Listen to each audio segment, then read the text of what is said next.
dan masallaci da kuke wa'azi ku ci gaba da ya ishe ku, wannan nukurkushashen zaure da kuke ya ishe ku, wannan tsohuwar islamiyya ta ishe ku, amma ya zama kuna da aƙida gam, shine darajar ku.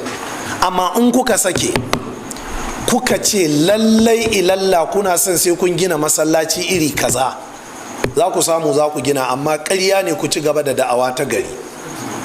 Ga sunan muna ganin su birjik, sun cika garin zaria, sun cika garin kaduna, sun cika ko'ina a arewacin najeriya, suna da karatun, sun san gaskiya, amma ba su isa su fito su yi wa'azi a kanta ba.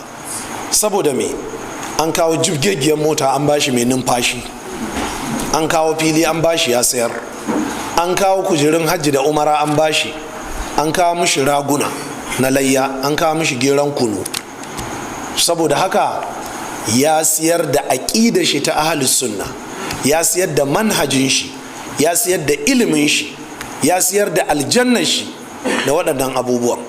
Domin babu abin da ya fi alheri gare ka kai ahlus sunna mai ilimi irin ka yaɗa da'awar. Inna Allah ashtara min almu'minina anfusahum wa amwalahum bi anna lahumul janna. Allah madaukakin sarki ya taimaka.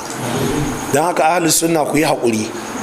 Matashi, kar ka sake ka naɗa wa kanka cewa tunda kai ne wane, kai dole sai ka mallaki kaza za ka yi da'awa. Ka yi da gwargwadon abin da kake da shi.